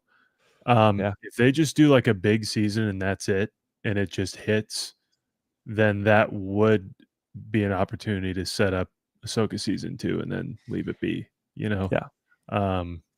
I would hope for multiple seasons, but you have a point there that, like, if we're not introducing anybody, they can just hit it for 20 episodes and be done. But Yeah. Well, I think honestly, Talon's going to be a big, big part of the story. They focused on, if you've seen the leaked trailer, they focus on her quite a bit and her significance because she's clearly very important if she's going to be the apprentice to Darth Maul. But we know for a fact she doesn't stick around because she's not there during Solo, at least, as that we're aware of. So the real question becomes, and somebody brought this theory up in my chat the other day, what if Talon is the canon version of Jorah Sabaoth for Thrawn in the Mandoverse? That would be kind of crazy. I was gonna bring that up last week and forgot. Yeah, not Talon specifically, but yeah. Before we go to that one, I do feel like when Maul comes back, at least in Rebels, in the Clone Wars, I don't know about you guys, but I like the Maul we get in Clone Wars because it's consistent with a really angry dude who's power hungry, but is also like really tragic. Yeah. So you subtly feel bad for him, but you're also like, this guy is bad. This is a bad guy. In Rebels, he's a little more tragic in the way that you're like, oh man, he's like so much older and he's still hung up on like all this stuff, and he clearly doesn't have anything going on for him. And his like ultimate goal is to kill Obi-Wan Kenobi. And I wonder, like, similar to Book of Boba Fett, are we going to get a humanized Maul for at least some of the series, and then he does something that makes him bad again? Because I feel like the move Star Wars has been doing recently is the character we start to get to know, and then they come across a kid, and there's like a whole thing there. And so I don't know, we don't know anything about it, but I wonder if we don't have a protagonist and we're just strictly following Maul, how that works. It could be very interesting that you're following a villain as your main thing. But maybe Talon becomes a bit of like a fan favorite protagonist and Maul is the villain. Who knows? But I just wonder how we're going to bridge that gap, because by the end, by Solo, he's a big dog at the table. Yeah. By Rebels, he's singularly focused on manipulating Ezra so that he can find Kenobi. Yeah. And nothing else really matters. Honestly, though, somebody brought this up to me the other day, and because I thought the same thing. His focus is Kenobi. Then somebody brought it up. He doesn't know Kenobi's alive. Right. In Rebels, he doesn't even know. It's not until he opens the holocron, and then the holocron tells him, and he goes, "Oh my God, he's still alive." Mm-hmm. So he's actually on Malachor 5 because the well, he needs an apprentice or he needs the rule of 2. He needs to get inside the thing to get the holocron. But his actual purpose is because that temple is a weapon, and he's trying to use that weapon. Mm-hmm. So he's like out for revenge anyway, Yeah. though. Is that But yeah? For who? Like, Yeah. who is he going to use that weapon on? Palpatine? Like, what puts him down that path? Like, that's what this show is going to really tell us, which is going to be really, really cool. But why does he go there? What makes him go, all right, last ditch effort, I'm leaving everything I had behind, or maybe it all collapsed, who knows, and I'm going to go try and get this super weapon on Malachor 5. Like, what leads to that? That's really the coolest part. And I guess maybe that proves my point wrong. We don't really know, because Crimson Dawn had not been a concept that was created yet. We don't technically know in Rebels that he's out. He might be like, I'm gonna go get this super weapon and basically make us like a very main adversary to the Empire and everything. Yeah, who knows? But like at that point, Crimson Dawn wasn't a thing in 2016 or whatever that was. Yeah, but it does seem like he's been there for a long time. Like he's stranded there. Yeah. So, Yeah, But- he's not walking around in some kind of like grandiose. I'm a king. I'm a Yeah, ruler. right. Cloak. He's walking around in like remaining rags of whatever he may have previously worn. Yeah. And he's using a presumably dead Inquisitor's broken lightsaber, it looks Yes. like. So yeah. Do we know how the Inquisitors track him there? Like when they show up in Rebels, do we know that? they mentioned something about it, but I don't know if they're. I know when they see him, they run. Yeah. So they're it's like it's weird to be tracking him and then to, I don't know. Was it Maul they were tracking or Ezra? And I don't even know. I don't remember who it was, but there was 3 Inquisitors there, and I feel like they showed up at different times. Yeah. Mm-hmm. So Great. So I do have to start rewatching. I know. I you're do too. I'm saying. like, help just us go out. watch the last 2 episodes of season 2. yeah. Yeah. They're great. But I want to watch They them are all. They know. Yeah. They are great. I just need more time. I need more You gotta time in the day. Cool run. So then the Joris thing, Mike. Yeah. When we were talking last week about like who's going to be the father, son, daughter thing. Yeah. I could see Balin becoming more of a Joris guy. Honestly, if he goes crazy, like Joris does. yeah, but that would imply that he comes back from Peridia. Yeah. I honestly don't know, because Ahsoka season 2, it's all like 2 different stories almost. It's like one galaxy, the other galaxy. I don't know if any of them are coming back. Sabine maybe, but like Ahsoka, I feel like is supposed to be there and supposed to stay there. Maybe Sabine's supposed to stay with her, but it doesn't look like they're in any rush to get back, and I don't think they're going to be getting back. I don't know. It could go one of 2 ways. They all come back and they all help take down Thrawn, or they just stay there, and maybe they stay there for the entire course of the sequel trilogy. Maybe that's why Ahsoka's not involved with Luke's Jedi Temple. Maybe that's why like Sabine's not there either. I don't know. It could go one of 2 ways, I guess. But Balin Skull is a great option. I think Terran Malakos is honestly a great option too, because he's on Dathomir already. He gets buried alive by Merrin, but he's not technically dead when he gets buried, so maybe he somehow survives. Or even if he does die, the Night Sisters can bring him back to life. Mm-hmm. So Terran's a great option, just because we know he's there. And then, I mean, Darth Talon would be probably the only other option at this point. That being said, given their history, odds we get at least a mention of Ahsoka in Shadow Lord. I feel Maybe like that'd be pretty high. I mean, maybe not like a direct mention, but maybe Maul's like, I tried to get this girl once, but she was like, nah. Yeah. Having to talk with Kira or Talon about like, I've gone down this road before with someone technically more powerful than you. Yeah. What makes you think you are worthy being my apprentice? Yeah. And also, he's like you guys both said, Maul knows pretty much the whole gambit. And he knows that Anakin Skywalker is the key to the whole thing. I don't know if he knows who Vader is or if he can feel it or whatever. But like, is part of this show going to be him trying to figure out, all right, what's the scoreboard at? Like what all has gone down? Jedi are obviously gone. Yeah.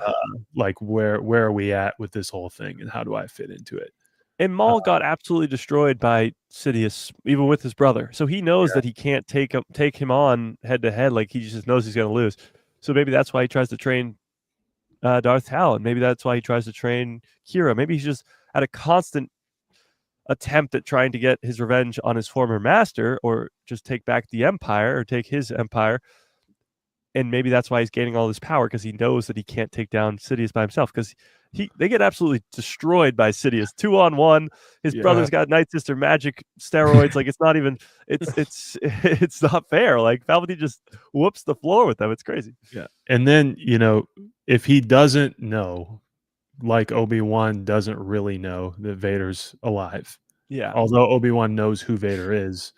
Maul might not be expecting much resistance in an eventual plan to go after Sidious, and then gets very shocked by the sheer wall that is Vader for him, to where he knows who he is when we go into Rebels, and he's like, I'm out.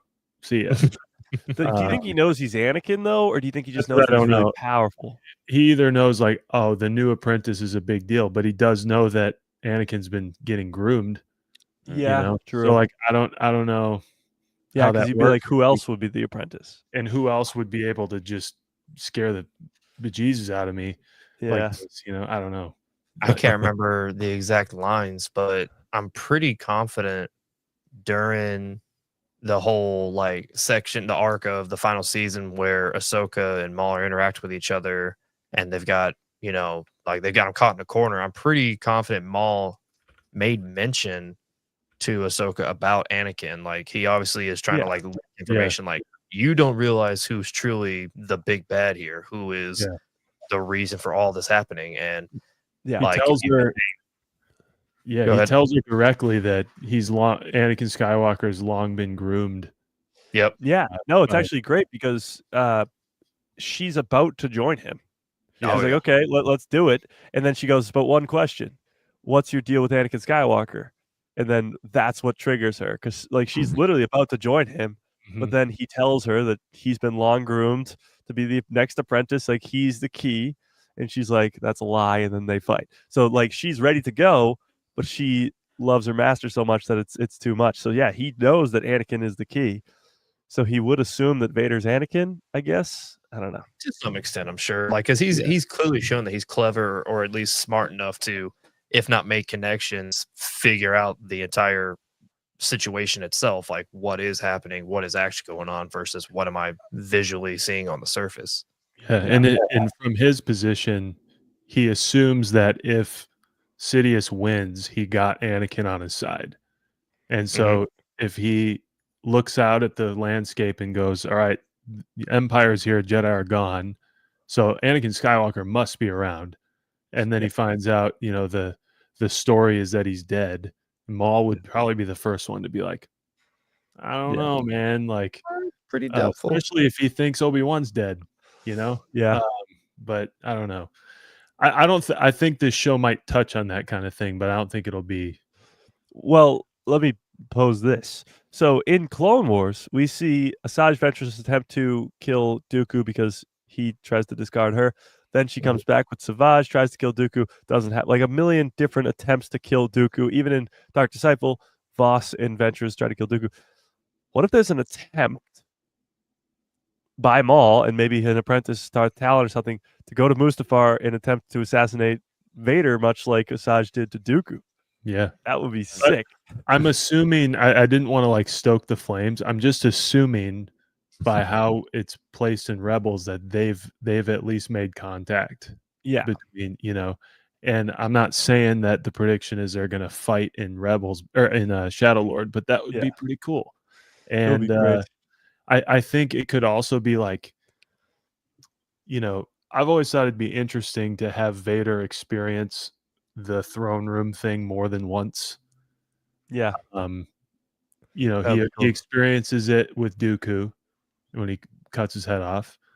I think if he experienced it one more time with someone that he didn't care, who was obviously trying to also manipulate him, like a Maul, and didn't go for it, and then finally his son does it, and he's like, "Oh my God! I gotta now I gotta really do the right thing." I could see Maul much like that. Like, hey, if you're who I think you are, why don't we just kill him? Yeah. And you can do whatever you want after that. I'll get out of Yeah. your way, but like, let's just do it. Let's take revenge. Don't you hate him too? It is Come on, crazy man. because Everything he's done to you. Yeah. every time we get Vader, it's like an iconic, like Vader versus Ahsoka in Rebels season 2, Vader versus Obi-Wan in the Obi-Wan Kenobi series. Like every time, it's like Anakin's gone, all this stuff, and it just adds more to Luke being able to get to his father and all that stuff. It But whittles him down a little bit every time. yes, every time. Yes, every single time. That'd be great. I mean, I'd be all for that. Or something along those lines is Maul, much like Asajj gets Savage to go be the apprentice to Dooku. You could have Maul try and place Talon as the apprentice to Vader, because you got to think An about Inquisitor. Yeah, even with the Inquisitors, Maul might have his own apprentice, or at least his own assassin, maybe, because you got to be thinking that he might be trying to overthrow Palpatine at some point too. I mean, that's the whole gist of Force Unleashed with Starkiller and stuff. But getting some sort of canon version of that without having the most insanely powerful character come into canon would be really cool in this Maul series too. Well, and Jacob can attest to this. Vader knows at this point that he can't do it himself yet. Yeah. Oh, absolutely. Absolutely not. And Maul knows he can't do it. Yeah. So, if anyone is going to do it, it has to be together, Yeah. And I don't know where that leads for either of them, but Hell, in the Vader comics run from back in 2015, like the first 10 issues is basically Vader not only finding Dr. Aphra, because she's an overly astounding droid archaeologist, I believe is her proper title. He specifically looks for her because of just her crazy ingenuity, and they go back. He's trying to figure out a way, essentially, how to raise his own army, which ends up taking them back to Geonosis after the Empire literally sanitized the planet, and the last remaining Geonosian queen there, because she is no longer able to, make more eggs and make more Geonosian babies. She essentially attached herself to a droid replicator. So she made these like crazy, not cyborg, but like they were battle droids with Geonosian decals. It was very strange but awesome at the same time. And so he basically pulled up, cut it off her, left her there to die, and then walked off with Dr. Aphra. So now he has his own personal like mobile droid factory and the smartest droid archaeologist in the galaxy. Yeah. And of course, the Emperor being the Emperor is like, I know what you were up to. Crazy that you were doing that for me, though, right, Vader? He's like, yes, master. Well, yeah. And there's like several instances like when Palpatine sends him to go get a new lightsaber crystal. So he says, you're going to go find this Jedi without a weapon. You're going to kill him. You're going to take his weapon. See if you still got it. And Vader's still getting used to his suit and everything. He gets beat up pretty bad, but he wins. And then he's got to make the crystal bleed to turn it red. And the vision he has is that he hobbles back and finds Obi-Wan somewhere and says, man, I'm sorry. And then he goes back to Palpatine and kills him. And then he has to like resist wanting to do that in order to turn it red. And he does. Yes. And then another one where he gets off of the bed or whatever that he gets built on that we see in Revenge of the Sith. Yep. He does the big no. And then he force chokes Palpatine.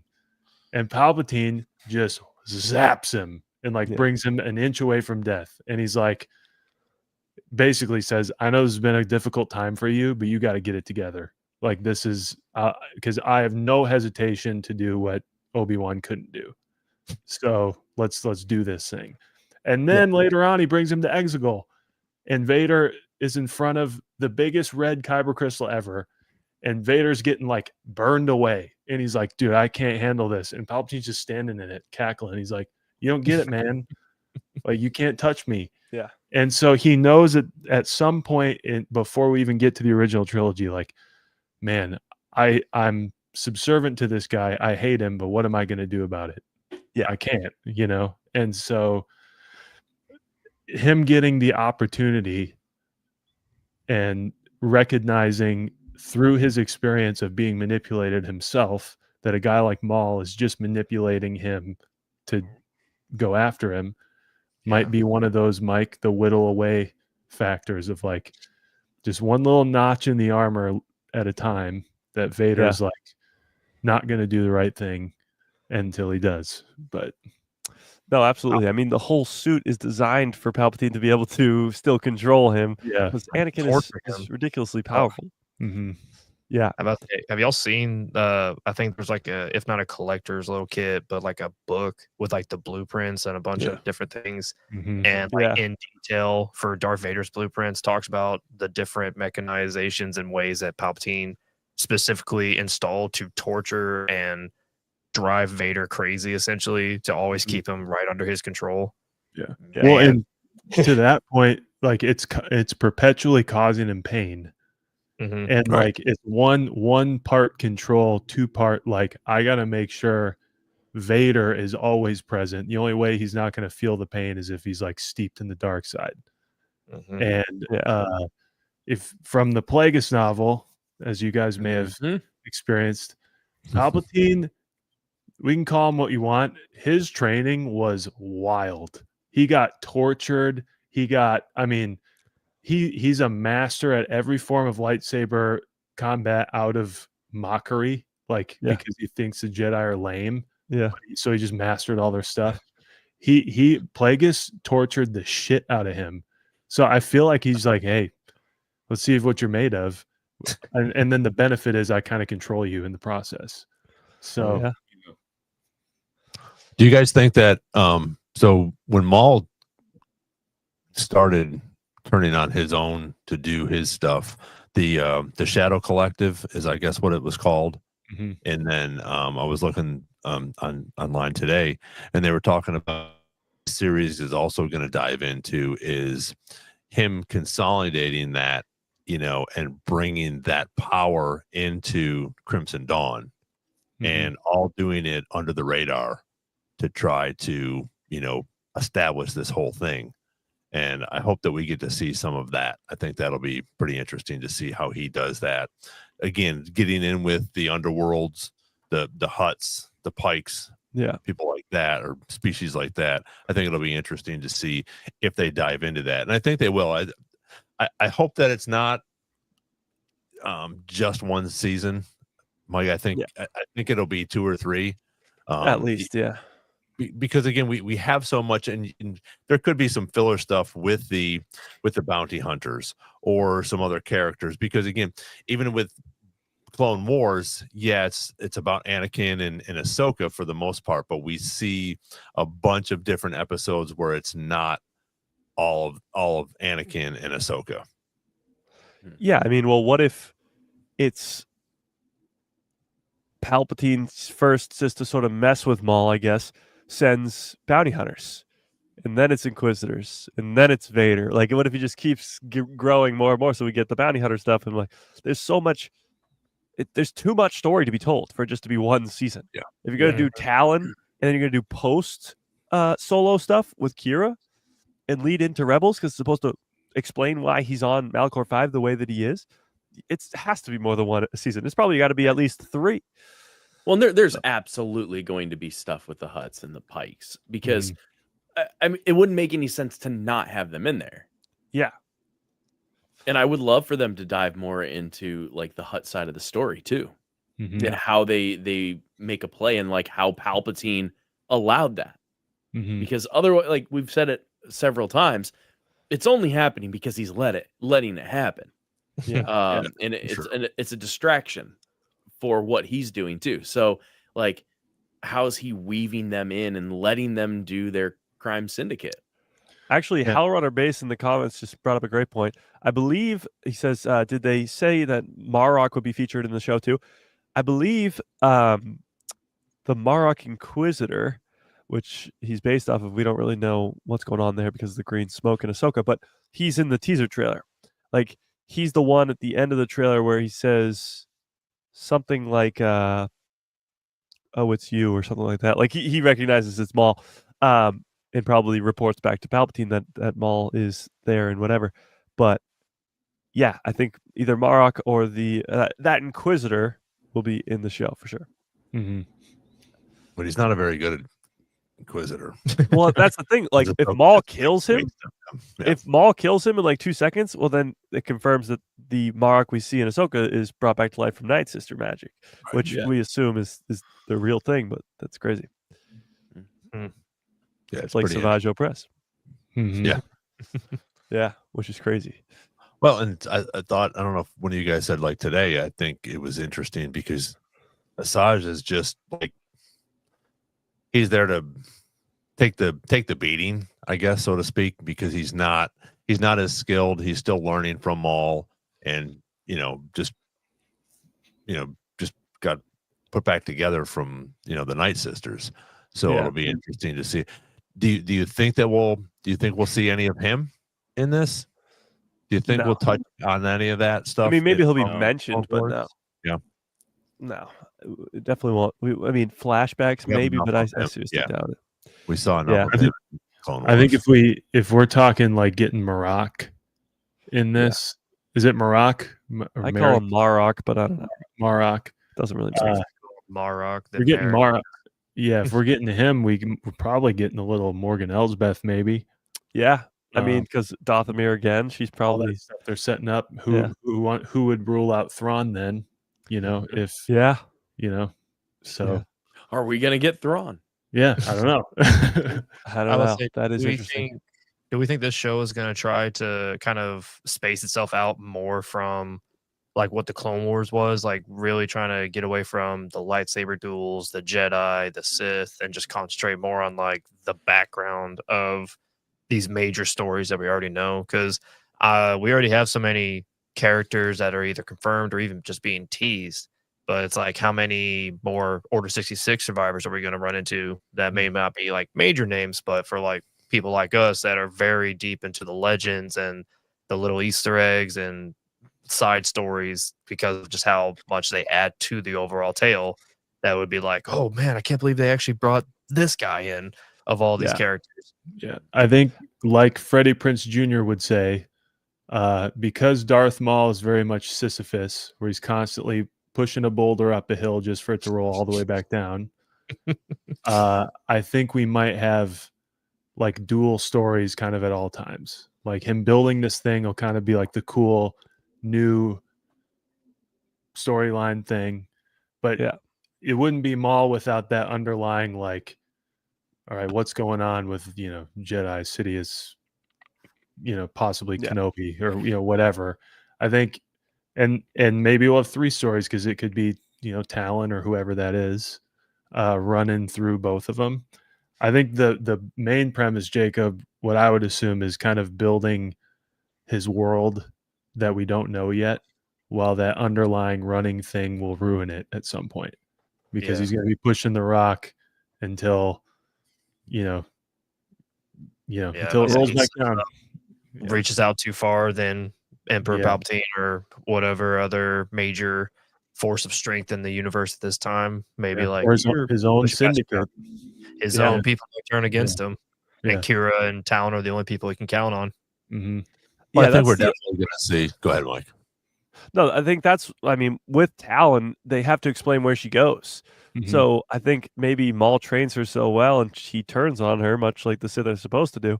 And maybe the both of them survive somehow and she gets away or something. But that seems like the route they're going down, where, like you said, everything that Maul creates comes to an end. We know where we see him in Rebels, everything is falling apart. So maybe even when he tries to get an apprentice, like that apprentice turns on him, which Sith do, but he survives, but at what cost? Like it's all just a back and forth type thing. Yeah. And I could see Kira being someone like, if we end up liking Talon, like the general audience, if she is someone you start rooting for in the show, I could see Maul being the villain we all know him to be, and Kira kind of being that safe space for Talon, and that leading to like it's do or die. I got to get away from him now. And if Kira is the successor and ends up controlling Crimson Dawn during the original trilogy, which we know, either a move is made or Maul just fumbles like he typically might be known for. Yeah. Overestimates himself a little, and so I don't know. I'm open to it though. Well, and you know what? It could not. None of what we're talking about could happen too. So who knows? that's very true. A lot of it probably won't. And this is Most the of it show won't. they do Star Weird. Yeah. Yeah. Well, I- like Ron was mentioning before, flashbacks or possibility of seeing flashbacks, or at least an explanation to former events. When Maul gets captured by Palpatine after he kills Savage on Mandalore, he comes back and it's just like he's sort of a different character. Like, first of all, he just wants straight up revenge for Kenobi. That's about it. He's taking over Mandalore, kills Satine, does all that stuff. Then when he comes back, he's still trying to kill Obi-Wan, but he's now like got this I kind of want to stop Palpatine type thing. Probably because he captured him and tortured him and did all that stuff. But he has almost a different outlook on this whole thing. So maybe we get a flashback in this series, or an explanation at least, as to what happened during that time gap where he gets captured by Palpatine, and tortured, and all those events that happened, because he's still working with those people, the Maldalorians, that save him from Palpatine. And what's the girl with the purple hair? Not Sabine, but the other one, Mandalorian girl who helps him. Can't think of the name, but she's in the trailer for the show, so she's a Mandalorian. So we'll still see some Maldalorians and maybe get some flashbacks as to what happened there too. Yep. Well, and that's why I think that we're going to have so many. We're going to have at least a couple seasons, because you do have all this stuff that we have, these questions that aren't answered yet for Maul. But also, like we were talking about, I think we're going to get a ton of cameos in here. Just maybe just an episode or 2 episodes, like we did with Tarkin in Clone Wars.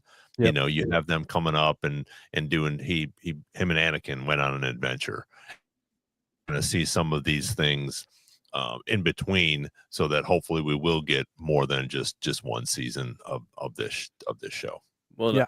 I do wonder too if we might even get a little bit of a Moff Gideon thing, because we brought it up, but we were bringing it up just because of the helmet and kind of the tribute to that. But I mean, we know Moff Gideon was a part of the siege of Mandalore, so maybe I think that's probably a stretch. But Well, Maul is so connected to Mandalore. I mean, he ruled it twice. Like the Mandalorian connection is definitely there. So Moff Gideon, I mean, there could be some sort of thing there. The only thing is, it doesn't get turned to glass until like post Rebels, because Rebels is like Bo-Katan and Sabine with the Darksaber and trying to take it back. So I really don't know how connected it's going to be to Mandalore, but Maul definitely took it over twice, so he's still steeped in Mandalorian lore and stuff. That just kind of started like a 2-part possible theory with me. It's like, because of Moff Gideon's background with Mandalore and him having the horns on his Mandalorian styled Imperial armor, how likely is it that he is an Imperial officer and he happens to be stationed on wherever planet that Maul's like criminal organization is located, and either Moff Gideon's like the middleman between Maul and Emperor Palpatine, like keeping communication line between them, like, hey, the Emperors want you to do this. Maul, I need you to report in for the Emperor of like what you've done recently to benefit the Empire with your organization. Or is it like Maul is working with Moff Gideon, like paying him off, like, hey, don't tell the Emperor about me and my people's business, so that we can keep business, and I'll make you a rich man, or I'll teach you in the ways of the dark side. I'll tell you the secrets that I knew being the Emperor's right-hand man for short term. I think there's a lot of potential in that, especially if they want to make that huge Mandalorian Clone Wars connection. And Moff Gideon has such a affinity with Force sensitive clones. Like that had to come from Palpatine. It had to come from the knowledge that he has there. Okay, this is where things get really crazy. We talked about it. Talon apprentice, Kira apprentice, Ren apprentice. Add Moff Gideon to the list. Moff Gideon apprentice to Darth Maul. Well, obviously it's ridiculous. Giancarlo Esposito has like he's on the payroll for Disney. I mean, like he just did Marvel. Did Marvel, and of course he's done so many other things for them. So it's not like that's out of the question to even get him to voice it. But I will have say, to have him voice it. You'd have to. yeah, Have to. I will say, Giancarlo Tito did beautiful. yeah, he loses to Mando in season 2 when he Mhm. has the darksaber, but he's a fully trained Mandalorian, so he does have a little bit of a lightsaber wielding experience with that darksaber too. So I mean, Mhm. This is where the fun begins. exactly. That was perfect. 4 seasons, 4 different apprentices, Maul, all day long. Ooh. It's the Shadow Bunch. It's the Shadow Apprentices. Mm. Yeah, it'll definitely be interesting. Hopefully, we'll get some more stuff out of this. Oh, Nick just where'd Nick go? Did I push Nick? No, he took his headset off, so he must have. Okay. Yeah, it'll be interesting to see what as we continue to go on, Mike. You know, with all these things coming up, with the movies coming up, with Ahsoka, with this Maul series, as we continue to go on and get more information, even with the Starfighter, we're getting more and more on that stuff as well, which I think will be fantastic. Yeah, I know you were talking about that a little bit the other day on yours, and it's interesting. I'm excited about it, but I'm also the A-list actors to come in and start is just a whole different thing than what Star Wars has done. Yes, they brought in,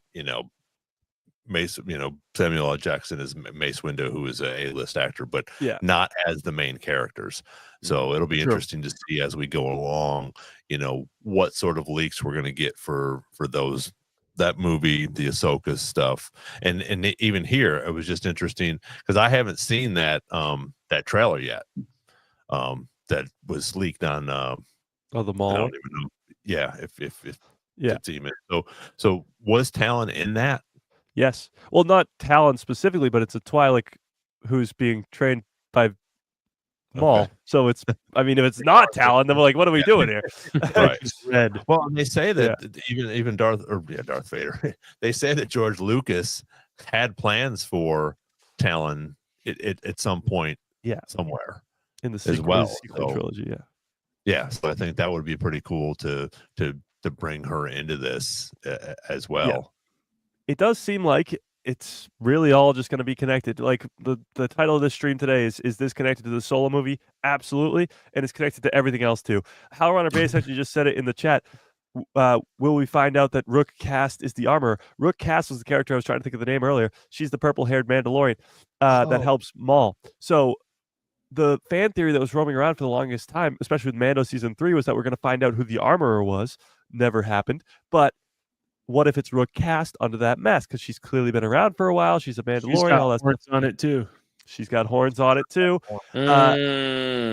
What if the Maul series confirms that, or somehow confirms that, and Rook Kast is the armor? Now we got even more connections to the Mandalorians. This Moff Gideon armor, like this is just chaos now.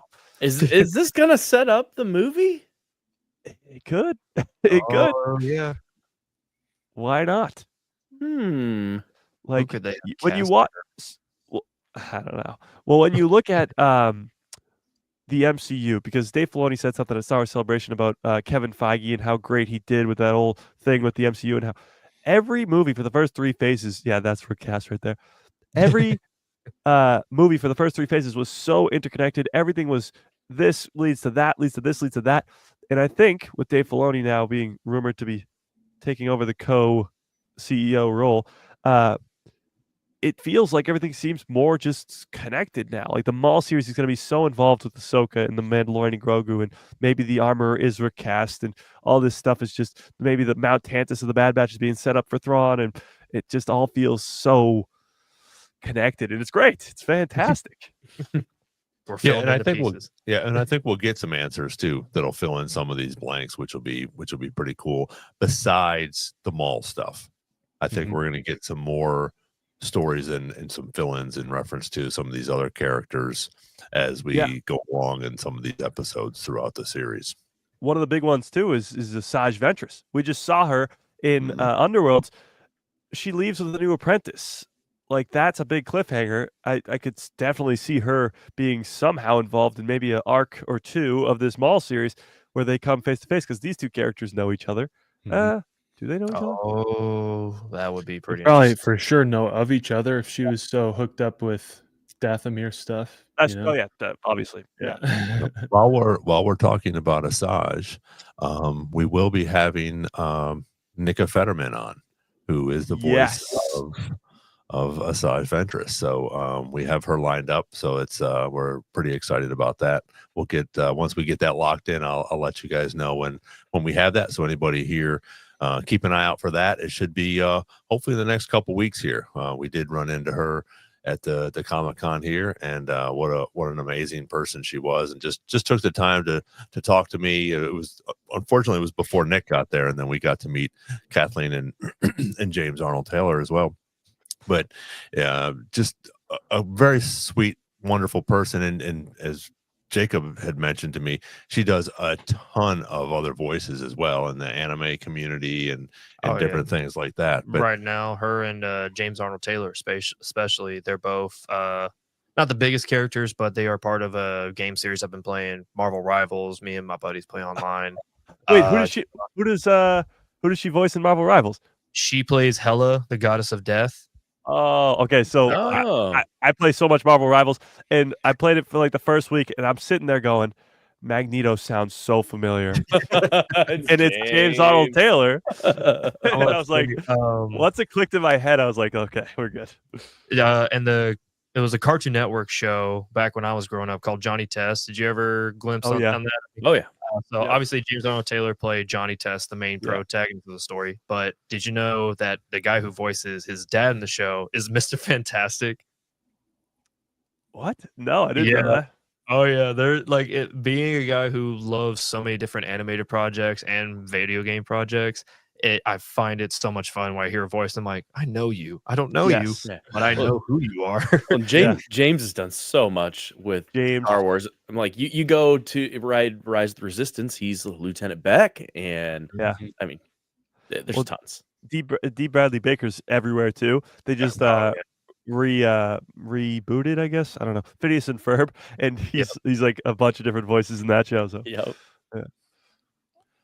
That's pretty funny. Yeah, it's interesting to see how many characters that these guys and ladies can do, because when you go to these Comic Cons and they have their banner up, they have, not 2 or 3. There's usually like 15 or 20 or 30 or 40 different characters that they show on these. literally, But I digress. It's gonna be really fun. It'll be really cool to talk to her. She actually said that she was it. I don't know if it was her or if it was Catherine that said they were a huge fan until Sam got into the project, and then they were like, Sam just blows everybody out of the water. the knowledge that he has, they said, is insane. Yeah, Catherine said, I thought I was a fan, and then Sam Witwer came around. Really showed me up. Yeah, it was great. pretty fun. See, I can't do those to the room. I just can't do those interviews. I'd sit here and go, so what are you doing next? Yeah. What are you going to be in next? I heard you might be in Maul Shadow Lord. Well, that's what I said. I said that to Nick, and she was like, well, I hope I get the call. Oh, there you go. So, You're well trained. You did. Mm-hmm. They're not gonna, I know how those Lucas NDAs work. I would say those NDAs are damning. Yeah. I've had a few of them. Oof. Well, we're going to wrap it up here. Thanks, everybody, for joining us. Mike, Derek, Nick, as always, for joining us. And Jacob here, we appreciate you coming on. We're definitely going to get a Darth Vader comic night that we're going to go on, and we're going to test Jacob's knowledge about that. But he is, like you said, a big gaming guy in the comic book. So we're definitely going to get on that. If you haven't already, please make sure you check out Mike's podcast, Guy Who Loves Star Wars. He's on live Tuesdays, Thursdays, and Saturdays. Thank you so much for joining us. I know you had to rush home, but we really appreciate you jumping on here. Mike, I know Derek, you have a new one out. I saw that dropped, Living with the Land Speeder, that dropped. If you guys haven't checked that out, they Disney-fy Star Wars Disney rides. Yeah. And and then it's just me and Nick here on the Star Wars Jedi podcast. But again, thanks all for joining us. If you haven't, please subscribe, tell your friends. hit the like button, and we'll see you guys next Wednesday. So we're going to keep doing this as much as we possibly can. So hopefully you guys are enjoying it and as much as we are. So may the force be with you, and we'll see you on the next Star Wars Jedi Chat.